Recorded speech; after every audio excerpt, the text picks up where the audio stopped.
My belongings were packed on the porch with a note, "Thanks for everything, but we need the space." I read it twice. Then called my lawyer. "Ma, just take your junk and go. We need the space for the nursery. You're not contributing anyway." That was what she said. No hesitation, no shame. Just those words, thrown at me like a sack of old clothes.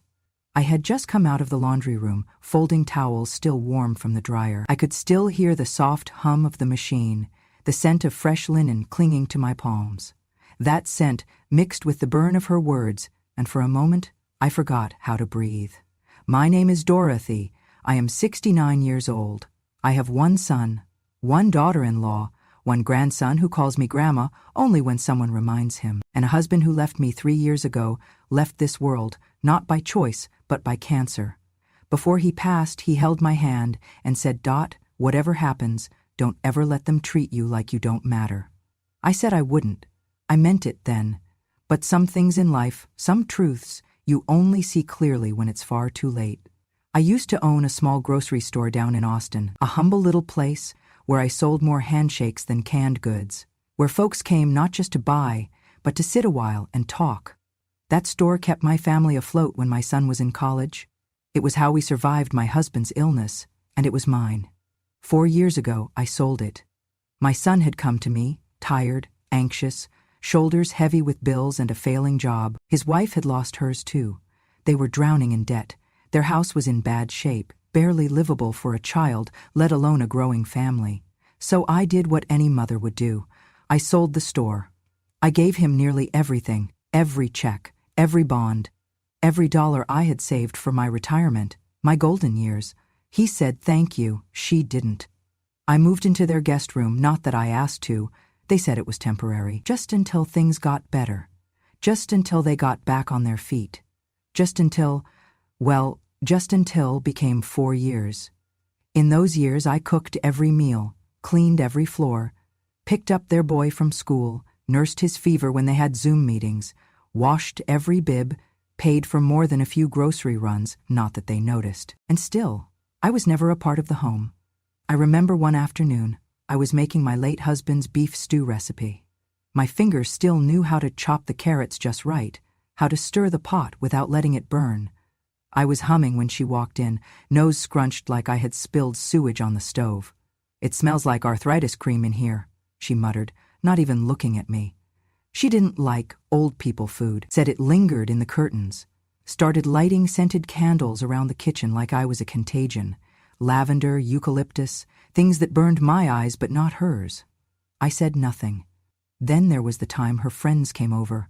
I had just brought in fresh lemonade from the porch when she turned and, with a bright laugh, said, "That's just my husband's mother. She's staying with us for now." As if I were some stray she pitied. As if this weren't the same house I helped pay for, the same boy I raised from scraped knees to neckties. But I said nothing. It chipped away at me slowly, like water over stone. Little remarks, quick glances, the door that accidentally got locked when I was out on a walk, the gifts that never included my name, the Christmas photo I wasn't in because it was just a couple's shot. "Ma, don't take it personally." I told myself it was just stress, that pregnancy hormones made her short-tempered, that my son didn't mean to forget me when he booked their family vacation last spring, family meaning only them and the boy, of course. Then one evening, I passed by her office. She was on the phone, laughing. "Once we kick her out, we'll finally make this house ours," she said, with a giggle so cruel it made me dizzy. I stood outside the door for a long time, wondering if maybe I had misheard, if she was talking about someone else. But deep down, I knew. She was talking about me, and still I said nothing. Because I thought if I just stayed quiet, if I just kept helping, if I just didn't make waves, they'd remember who I was. They'd see the woman who had sacrificed everything, who gave them her store, her home, her time, her hands, her heart. But no, they saw none of that. They saw an extra body in the house, a mouth to feed, a presence that reminded them of age and obligation. And so, when she finally said it, when she looked me in the eye and told me to take my junk and go, something inside me stopped being quiet. Not angry, not loud, just still. Because silence isn't always surrender. Sometimes silence is planning. And I had been planning longer than they realized. It was a Thursday morning, the kind that starts with sun through the blinds and a list of things to do before lunch. I had walked to the market like I always did, pushing my little cart with the wobbly wheel, the one my grandson once called Grandma's tractor. The strawberries were in season. I had planned to make cobbler. But when I turned onto our street, something shifted in my chest. The house looked different. Still the same roof, still the same white shutters, but the porch was full, not with people, not with packages, with boxes, stacked neatly like donations outside a thrift store. And there, on top, was my handwriting, labels I had carefully written over the years, winter sweaters, photo albums, kitchen tools, moms, all sitting out in the Texas heat like a garage sale no one had priced. I slowed my steps. Then I stopped completely. I saw my red kettle, the one I had boiled water in every morning for decades. I saw the Afghan I'd crocheted the winter my husband got sick, folded in a cardboard box like a forgotten towel. A stack of old picture frames. Me and my husband, young and laughing at some long-gone barbecue. Our son in a cowboy costume, smiling wide. My life, my memories, my belongings, all placed gently outside. But make no mistake, it was an eviction. I walked up the steps slowly. There was a note taped to one of the boxes, fluttering a little in the wind. Thanks for everything, but we need the space. No signature, no goodbye, just that. I stood there for a long time before the door opened. She walked out like she was stepping into a casual afternoon. No guilt in her eyes, no sadness in her voice. "We'll send your mail," she said, arms crossed. "Please don't make this harder than it already is." Harder for who, I wanted to ask. For you? Behind her, my son stood, silent, taller than me now, broader in the shoulders, but somehow smaller than he used to be. His eyes didn't meet mine. He just stared at the floor like a schoolboy waiting for the principal's scolding. I looked at him. I waited. He didn't say a word. I wanted to scream. I wanted to say, "Tell her this isn't right. Tell her this isn't how you treat your mother." But I didn't, because the silence said enough. I nodded, just once, turned back to the boxes. I picked up the one with the sweaters, those I had knit when my fingers were stronger and my winters were colder. I held it close to my chest. No one helped me carry anything. I loaded what I could into a neighbor's borrowed car. The rest I left behind. Some memories are too heavy to lift when your heart has already broken. I stayed that night in a modest room above a florist's shop, run by a widow named Ruth, who didn't ask questions. She just handed me a cup of warm tea and said, "You can stay as long as you need." That kindness undid me. I cried into her floral couch for 2 hours. That night I couldn't sleep, because on top of everything, there was something else, something that had gnawed at me for weeks, but I hadn't had the energy to confront. A quiet theft that now screamed in the dark. 3 weeks earlier, I had gone to retrieve my pearl necklace from the back of my closet. It was my wedding gift from my husband. Not expensive by today's standards, but precious beyond price. Each pearl had been hand-picked. I had only worn it 3 times in my life. Once on my wedding day, once on our 25th anniversary, and once at his funeral. But it was gone. At first I thought I misplaced it. My hands trembled for hours as I tore through every drawer, every pouch, every fold of cloth. I even checked the laundry, hoping I had somehow forgotten I wore it to church. But I knew better. And then came the baby shower. They threw it in the backyard. Balloons, cupcakes, catered food. I stood by the hedge, invisible, holding paper plates.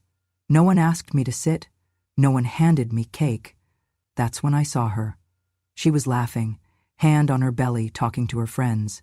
And there, gleaming under the sunlight, was my necklace. The pearls.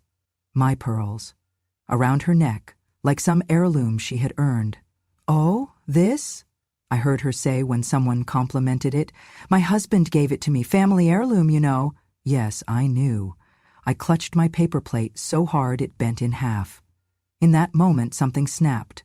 Not like a firecracker, but like an old branch, dried out from years of storms. Quiet, final. They had taken everything. My home, my voice, my name on the mailbox, my chair at the table, my place in the family, And now, even the last piece of love I had kept hidden in a velvet box. That night, I opened my notebook, the one I had kept since 1982. I flipped through the pages. Receipts, deposits, copies of mortgage payments I had made when they were behind, notarized documents from the house's first remodel, where my name stood at the top of every page, a letter my husband wrote the year before he died in shaky penmanship. If anything happens to me, remember, Dot built this house. It's hers. I placed it all into a folder. Then I looked at my phone. I hadn't called him in years, but I knew the number by heart. When he answered, I didn't need to explain. "Tom," I said, my voice steady. "It's time." I did not slam the door when I left. I did not scream or curse or leave the stove running just to prove a point. I did not break the dishes I had bought with my own money or tear the family photos from the walls like a storm through the past. I just packed, quietly, one suitcase, small, beige, with a tear on the side that I had stitched with navy thread. Inside, I placed 3 pairs of clothes, a warm cardigan, my reading glasses, my medications, a scarf my late husband had given me on our last trip to Galveston, and the small tin box I had kept hidden in the back of the closet behind the winter blankets. It was the only thing they hadn't touched.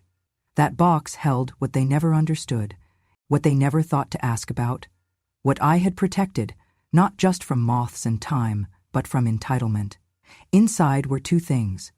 First, a stack of photos, bound with twine, yellowed at the edges, some curling from the humidity, but still intact. Our wedding day, 1969, my husband in his only suit, me in a borrowed dress, smiling like fools who thought love could outlast gravity. Then the birth of our son, him learning to walk. Christmases, where the tree was small but the joy was enormous. And somewhere in the middle, photos of the grocery store we built from nothing. I kept them all. The second thing was the red notebook, leather-bound, soft at the corners, from years of turning pages. I had started it when we bought our first house. I wrote in it every month, every transaction, every payment I made, especially after my husband got sick and I took over all the finances. Every check I wrote to fix the roof, every time I paid the property tax when my son forgot, every quote from contractors I hired when the plumbing went out, every loan I co-signed and paid off quietly so my son wouldn't have a foreclosure on his credit. Every single detail. And at the very back, folded neatly, was the letter. My husband's handwriting was shaky, but unmistakably his. If anything ever happens, this house is hers. She built it. I just signed the papers. He had written it the year before he passed. Not notarized, not official, but real, honest. The words of a man who knew who held up the roof. I placed that letter on top of the notebook. Then I zipped the suitcase shut. They did not ask me where I was going. They did not follow me outside. My son texted me 1 hour later, just 5 words, "Let us know you're safe." I did not reply. I walked 5 blocks to Ruth's place, the widow who ran the florist shop near the church. I had once helped her prune roses after a storm, and we had spoken in quiet nods ever since. She had a small room upstairs. She gave me the key and a blanket and a cup of mint tea. That first night I sat on her balcony and watched the stars blink through city lights, and I felt nothing. Not anger, not sadness, just a dull kind of emptiness, like someone had scooped out everything I had left and replaced it with air. I was weightless and tired, but I was free. The next morning, I placed the notebook, the letter, and a copy of the house deed into a manila folder. I added the photo of my daughter-in-law wearing my stolen necklace. A screenshot of her Instagram where she had captioned it, "Family Treasures, passed down with love, love." What a word. I stared at the folder for a while. It didn't feel like revenge. It felt like documentation. Like I was just finally putting my name back on what had always been mine. I picked up the phone. Tom was my husband's attorney, an old soul with sharp eyes and a long memory. He had helped us with our wills, our insurance, the lease on the grocery store, even my husband's hospice paperwork. We hadn't spoken since the funeral. I expected to get voicemail. But when he answered on the second ring, I heard that same familiar voice. "Dorothy," he said, cautious. "Yes," I replied. My voice was steady, almost too steady. There was a long pause. He knew. "It's time," I said. He didn't ask why. He didn't need to. "Bring me everything," he said. "We'll start today." I took the bus downtown, wore my church shoes, brought the folder on my lap like a sleeping child. At his office, he opened the folder slowly, read everything, took notes. He looked at the photo of my daughter-in-law, at the date-stamped receipts, the years of scribbled figures, the letter from my husband. When he looked up, his expression had changed. "They were smart," he said, "but not smarter than you." I just nodded. He smiled. "You know, you could take them for a lot more than the house." "I do not want more," I said. He tilted his head. "I just want what is mine," I continued. "And I want them to feel what it's like to be forgotten." Tom leaned back, folded his hands over his chest. "That," he said, "we can do. It would take time."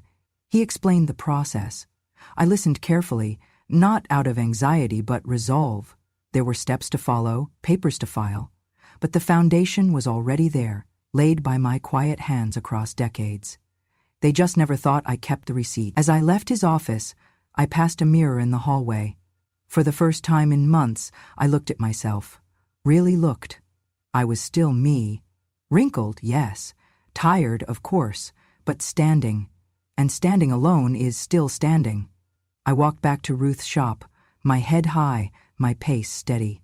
They had taken my space, my comfort, my name from the mailbox, but they had forgotten something. I was the one who built the house, and no one, no matter how quietly I left, should ever forget the woman who laid the first brick. They thought I was just some old woman with soft hands and tired knees, someone who stirred soup and folded laundry and watched the same soap operas every afternoon. They never knew who I was before I became invisible.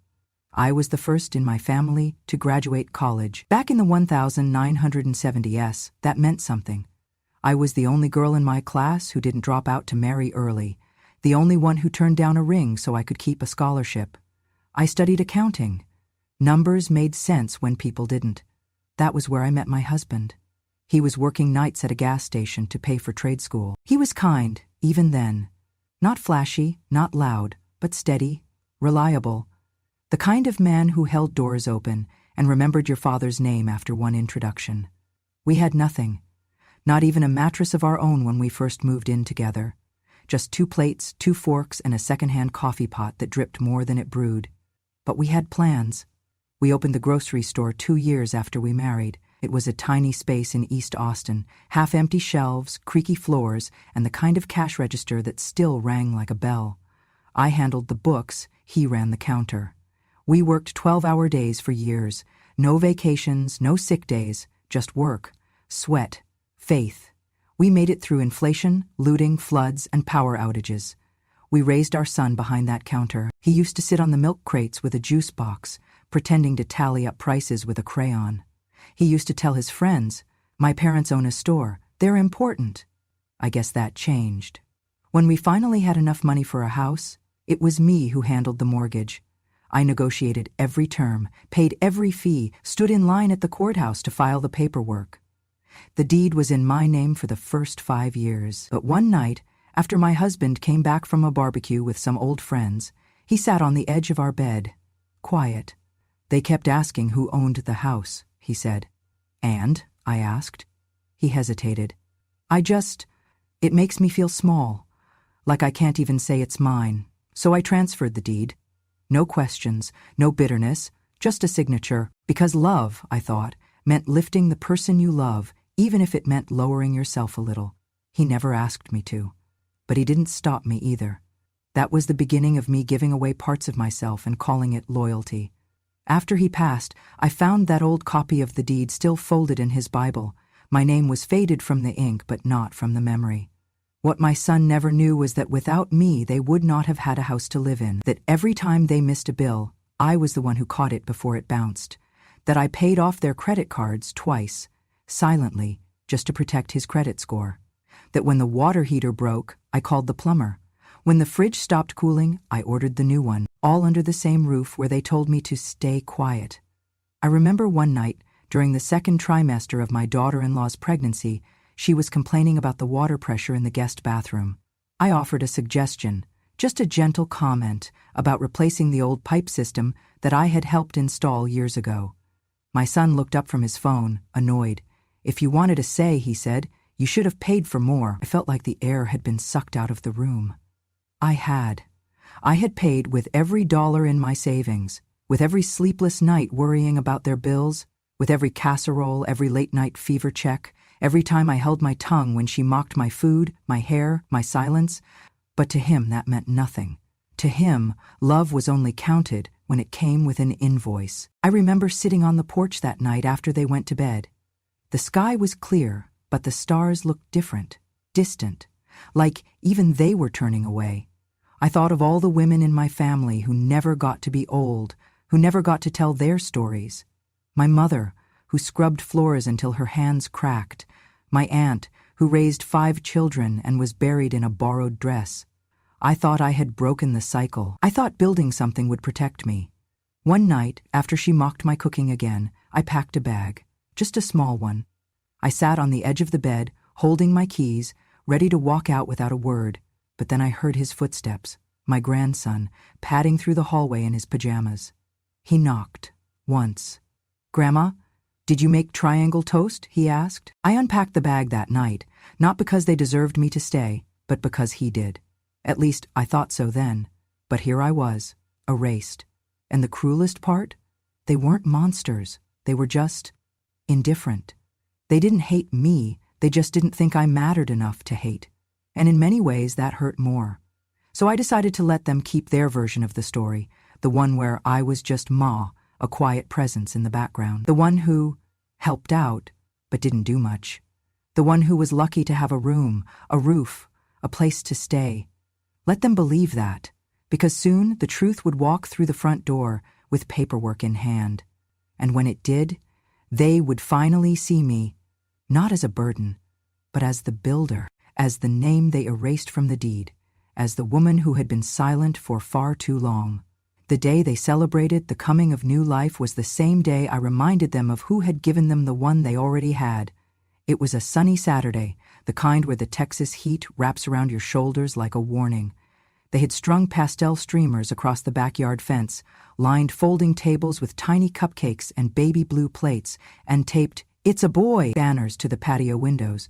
I watched from across the street, behind the tinted window of Tom's car. He had insisted on driving me past the house, not out of cruelty, but closure. "They think it's a beginning," I murmured. Tom nodded.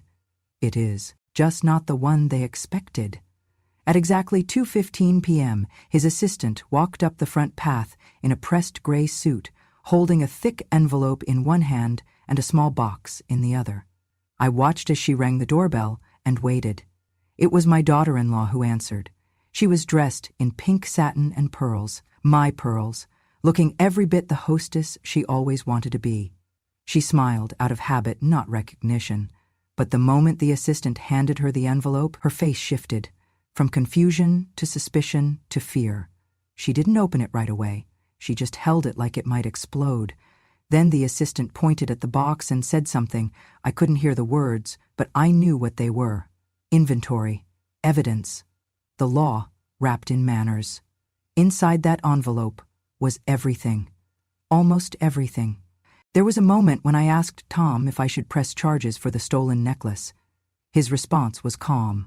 "You could," he said, "but it would cost time, energy, and your peace. You're already taking back what matters most. Let that be enough." And it was. The Notice of Asset Repossession. A formal eviction, signed and sealed by the court. A notarized summary of the house's financial records, proving that the down payment, the remodeling costs, even the property tax for the last 3 years had all come from my account. There was a full-color photo of the pearl necklace with a dated appraisal and a written note from my jeweler confirming it matched the set purchased under my name in 1970. There were printouts of text messages. Yes, I had taken photos of my son's casual remarks over the years. "Thanks for the help with the water bill, Ma. Don't worry, I'll pay you back. We owe you everything." Everything. That word again. Everything I gave. Everything they took. And now, everything they would lose. Tom and I drove away before the first guest even noticed anything was wrong. He didn't ask me how I felt. He knew better. Some silences are sacred. But later that afternoon, my phone lit up like a Christmas tree. The first call was from my son. I didn't answer. Then came a text. "Mom, what did you do?" Still, I said nothing. Another call, then another, then a voicemail from my daughter-in-law's mother, who had never spoken to me unless it involved holiday menus or carpool plans. "You can't be serious with this. During her pregnancy? This is cruelty. Cruelty." No one thought it cruel when they placed my belongings on the porch like trash. No one called it cruel when they locked me out of the family photo album or whispered about freeing up space like I was furniture. No one batted an eye when they took my necklace and called it an heirloom. But now that the consequences had arrived in a manila envelope, they remembered the word. I put the phone on silent. By evening, I received one final message from my son, longer this time. It began with, "I wish you had just talked to me," and ended with, "We didn't mean to hurt you." But intentions don't scrub away impact, and silence is still a choice. He made his, day after day, standing behind her with crossed arms and lowered eyes, watching the woman who raised him be erased one subtle insult at a time. I once believed forgiveness had to be offered to everyone, but some apologies come too late to matter. I spent that evening at Ruth's, helping her trim sunflowers in the back room of the shop. She didn't ask questions, she just handed me gloves and a pair of shears. It was the first time in months that my hands felt useful for something that didn't end in someone else's thankless belly. Later that night, while sipping chamomile tea in her kitchen, I turned my phone back on and opened the photo Tom had sent me. The pearls were spread across a velvet cloth, a small tag beside them marked, "Recovered, authenticated, returning to rightful owner." I touched the screen gently, not out of vanity, not out of vengeance, but because those pearls represented something they never understood: value, history, ownership. They weren't just stones. They were proof that I had existed, loved, sacrificed, and still had the right to take up space. The next morning, Tom called. "They'll have 30 days, he said. Then it's yours again." "Let them stay the full term," I said calmly. "Let them sit in it a while." "You sure?" "Yes. I want them to look around that house every day and realize it was never theirs to begin with. I want them to wake up and know they celebrated the baby's arrival in a house built on lies." There was a pause.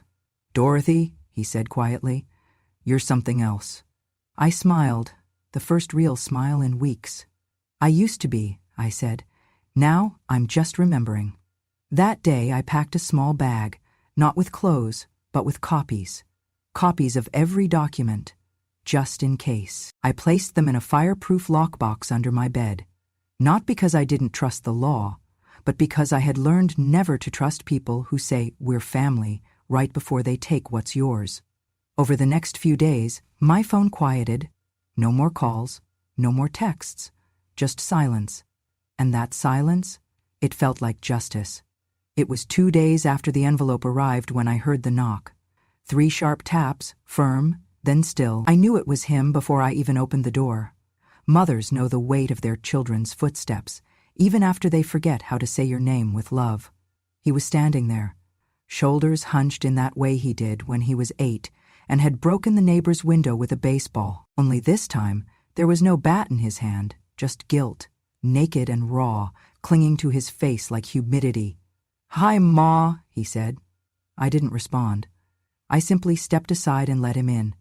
Ruth wasn't home. The shop was closed for the morning. We had the little apartment to ourselves. He sat at the kitchen table, the same place where I had taught him to count coins from my store's register, the same table where I had cut crusts off his sandwiches, bandaged scraped knees, and waited up when he missed curfew. He looked older than I remembered, or maybe I had just stopped looking closely a long time ago. "I know I should have come sooner," he began, eyes fixed on a crack in the tile. "You should have," I replied. He nodded, swallowing hard. "We messed up. We didn't think it would. I didn't think you'd—" He stopped. "What?" I asked quietly. "Didn't think I'd fight back?" He looked up then, truly looked at me for the first time since they'd set my life out on the porch like forgotten donations. "No," he said. I didn't think you'd leave, not like that." "And yet," I said, "here we are." He rubbed his palms together, a nervous tic from childhood. "Look, I know what we did was wrong. Kicking you out, The way we did it, it wasn't fair. And the necklace, I didn't know she took it, I swear. But I should have asked. I should have paid attention. Silence settled between us like fog, thick, cold. I let things happen, he continued. I thought staying quiet was keeping the peace. I raised my eyebrows. No, son, I said. You didn't keep peace. You kept her comfortable. You let her disrespect me under my own roof. You let her erase me, piece by piece, while you stood there and watched. He opened his mouth, then closed it again. There was nothing left to say. I cooked for your family. I paid your bills. I gave up my retirement, my business, my name on the house, because I believed you were worth it. And when she told me to take my junk and leave, you stood behind her like a child hiding behind his mother's apron. He flinched. I didn't know what to say, he whispered. You didn't have to say anything, I said. You just had to stop her. A long breath passed between us. He dropped his head into his hands. I'm sorry, Ma. I looked at him. Not the boy I raised, not the man he pretended to be, but someone in between. Lost, small. You called me family, I said. But family doesn't make you invisible. Family doesn't throw you away when you've given everything. He wiped his eyes with the sleeve of his shirt. We want to fix this, he said. I want you to come back. We'll figure it out. We'll make room. No, I said, firm, calm. I don't want a room, I continued. I want respect. I want memory. And I want my name to mean something in that house again, not because I paid for it, but because I mattered. He nodded slowly. You do. Now, I corrected. I matter now because you're afraid of losing everything, not because you remember what I gave. He closed his eyes. Then, gently, he reached across the table, not to hold my hand, but to place a folded piece of paper down. It was a drawing, crayon and glitter, bent at the corners. My grandson's handwriting scrawled across the top, To Grandma, I miss you. I stared at it, not for sentiment, but for proof that at least one person in that house had noticed my absence. I'm not doing this to hurt you, I said finally. I'm doing this because I deserve to be seen, not just remembered when it's convenient, not just needed when it's helpful. Seen. He nodded again, the tears now fully falling. I'm sorry, he said, voice breaking. I know. We sat in silence for a while. He didn't ask for forgiveness. I didn't offer it. Some wounds aren't stitched with apologies. Eventually he stood. I'll call Tom, he said. Tell him we're leaving the house by the deadline. Good, I said. He paused at the door. Ma, he said softly, if it matters. I do love you, I nodded. It matters, but it's not enough. He left, and I exhaled for the first time in weeks. There were no hugs, no dramatic goodbyes, no swelling music or last-minute revelations. Just truth. Cold, clean, final. I did not weep after he left. I did not feel victorious. I did not even feel satisfied. But I felt something better. Balanced. Like the scales had finally tipped back to where they belonged. It took 31 days for the house to be legally mine again, 32 to list it, 35 to accept an offer twice the price we paid. That porch, where they left my things like trash, became the front cover of the real estate brochure. Charming remodeled home in the heart of Texas, the agent called it. They never mentioned the hands that paid for every nail, every tile, every drop of sweat in the drywall. But I knew, and that was enough. The buyers were a young couple, newlyweds. She called me ma'am and asked if the gardenia bushes would stay. He noticed the little notches on the hallway trim and asked, were these from your grandkids growing up? I just smiled. Something like that, I said. The day they moved in, I stood across the street with a manila envelope in hand. Not legal papers, not proof of ownership. Just a letter, folded twice, and a little gift bag for the wife. Inside, a dish towel embroidered with Welcome Home, hand-stitched by me 30 years ago. I had intended it for my daughter-in-law. Funny how things change. I didn't linger. I didn't want to haunt the place like a bitter ghost. I had given enough of myself to that house. It was time to begin again. With the proceeds from the sale, I did something no one expected. I invested in the same small grocery chain that had grown from the tiny store my husband and I built decades ago. It had become a franchise now, still family-run, though not by mine.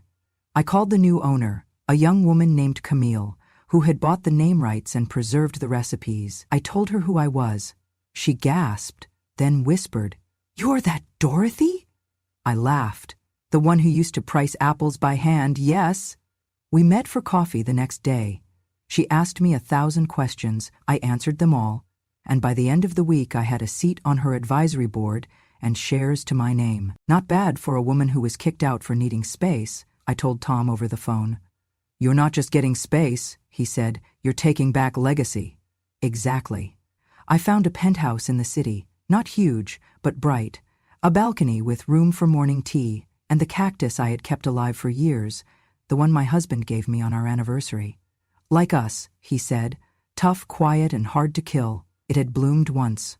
The year after he died, I placed it near the window, and for the first time in a long time, I didn't feel lonely, just whole. I spent the mornings listening to the city wake up, people rushing below with coffee cups and tangled earbuds. I watched them with quiet amusement, sipping tea from a cup older than some of their shoes. In the afternoons, I walked to the bookstore down the block. The clerk, a boy with chipped nail polish and nervous energy, learned my name by the third visit. "Miss Dorothy, the memoir section's over there again," he'd say, like it was a secret. I liked him. He reminded me that the world was still young, even if I wasn't. But there was one thing left undone, one small thread that tugged at my heart in the quiet hours just before sleep. My grandson. He had not called, not written. I didn't expect him to. Children learn silence from the grown-ups around them, and if his parents had taught him anything, it was that absence can sound like love when said politely enough. There was one moment I never told anyone about. A Tuesday afternoon, maybe a month before I left. He ran in from school, backpack half open, shoes untied. He looked up, beaming, and yelled, "Grandma!" before correcting himself. "Sorry, I meant Mom." His mother didn't flinch, just kept scrolling. But I felt it like a slap. Even his slip of the tongue had been trained out of him. That was the day I stopped baking his favorite cookies. But I remembered him. I remembered how he used to tug at my apron, asking for triangle toast, how he'd sit in my lap, tracing the veins on my hands, whispering, "You're like a man." So I made him something. Not a grand gesture, not a lecture, a photo book. I spent hours printing old pictures, scanning them, choosing the ones where we smiled the most, even if the years after had stolen those smiles. I added captions, in my handwriting, beneath each one: "Your father's first bike ride," "The store before the storm," "You, age 3, with jelly on your chin." On the last page, I taped a note. Just one sentence. "If you ever read this, know that Grandma didn't leave, she just kept living." I wrapped the book in brown paper and tied it with string. I mailed it with no return address, just a sticker that said, "For when you're ready," and I let it go. That was the final gift I gave, not to them, but to myself. The gift of freedom is not just walking away, it's choosing what to carry. And I chose not to carry bitterness. Not because they didn't deserve it, but because I deserved peace more. Some people want closure, others want revenge. Me, I just wanted room to breathe. And now, with my cactus, my city view, my name on a business I helped build, and silence that no longer hurts, I finally had it. Space. Mine. Earned. The house did not sit empty for long. I could have sold it outright, but I chose not to. There was something poetic about keeping the deed in my name, a quiet kind of justice, inked in patience. Instead, I found tenants. A young couple, no older than my son had been when he first brought his wife home. They were school teachers, modest, kind, and deeply respectful. During the walk-through, the husband noticed the hooks by the back door and smiled. "Perfect for my mother's gardening hats," he said. I paused. "She lives with you?" I asked gently. "Oh, yes," the wife answered without hesitation. "She's been with us since my father passed. She helps with dinner, takes care of the kids when we're both working. We'd be lost without her." I watched the way they looked at each other, the way they mentioned her like a blessing, not a burden. And right then, I knew the house would be in good hands. I gave them the lease at a fair price. They insisted on paying more. No, I told them, handing back their check. Just promise me you'll treat every room like it remembers something. Because it does. That living room remembers the sound of a boy playing with wooden trains. That kitchen remembers a mother stirring gumbo while humming to herself, long before the smell was mocked. That porch, yes, even the porch, remembers the weight of silence, and now it deserved better. I left the key under the mat and walked away. Across town, my son and his wife had moved into a rental, a small duplex near the highway, far from the suburban quiet they used to claim as theirs. I heard from Tom that the landlord was strict, rent was high, and for the first time in their marriage, they were paying every dollar themselves. They had to sell the nursery furniture, couldn't afford a second car. She went back to work. 6 weeks postpartum. He picked up weekend shifts at a hardware store. I did not rejoice in their struggle. That was never the point. But I also did not feel sorry. This was not revenge. It was reality, unfolded, unfiltered, and finally fair. When you build your life on someone else's sacrifice and call it success, eventually the ground gives way. Not with a bang, but with a soft, steady shift that leaves you wondering where the floor went. I never told anyone about the joy I felt watching that house bloom under new hands, or the way I smiled, just a little, hearing from the new tenants that their mother-in-law had planted tomatoes in the backyard. It's her way of saying thank you, they said. I knew that language well. Sometimes love isn't loud. Sometimes it's just a garden that grows. Sometimes it's just a garden that grows. I never heard from my daughter-in-law again, but my son sent a card on Mother's Day. No signature, just a photo of my grandson holding up a crayon drawing of what looked like a cactus. I placed it on my fridge, not because I forgave him, but because some parts of us deserve to stay soft, especially when the world tries to make us hard. In my new place, mornings are quiet. I drink my tea. I read the newspaper. I listen to the sound of a city that doesn't know my name, and I love it for that. No one here calls me Ma with contempt. No one sighs when I walk into the room. No one moves my things, borrows my heirlooms, or tells me I'm taking up space. I belong. Not because anyone gave me permission, but because I claimed it. Some nights I sit on the balcony with my cactus blooming beside me and think about everything I used to accept, the insults masked as jokes, the dinners eaten in silence, the invisible labor I offered in exchange for crumbs of kindness. I think of the day they packed my life into boxes and placed them on the porch like I was a package marked "Return to Sender." And I smile, because now I know what they never did. I was never disposable. They wanted space, so I gave them emptiness. They wanted freedom, so I gave them mine. They wanted a home without history, a house without memory, a life without me. So I gave them exactly that. And when the final deed was done, when the last check cleared and the porch was swept clean of my past, I did not take the house back. I took something greater. I took back my voice, the one they ignored at the dinner table, the one they talked over in the living room, the one they silenced with convenience until it roared inside of me like a storm waiting for its time. And this time, I did not whisper. This time, I did not wait to be asked. This time, I did not cry behind closed doors or pray for them to understand. This time, I spoke. In contracts, in signatures, in silence, in full control of my own ending. No one had to lose for me to win. But they did, because they gambled with something I built from scratch, and they bet on me staying small.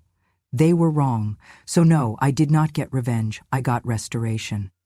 I got legacy. I got breath, I got peace, and I got a view from the top of the city where no one dares to call me just anything.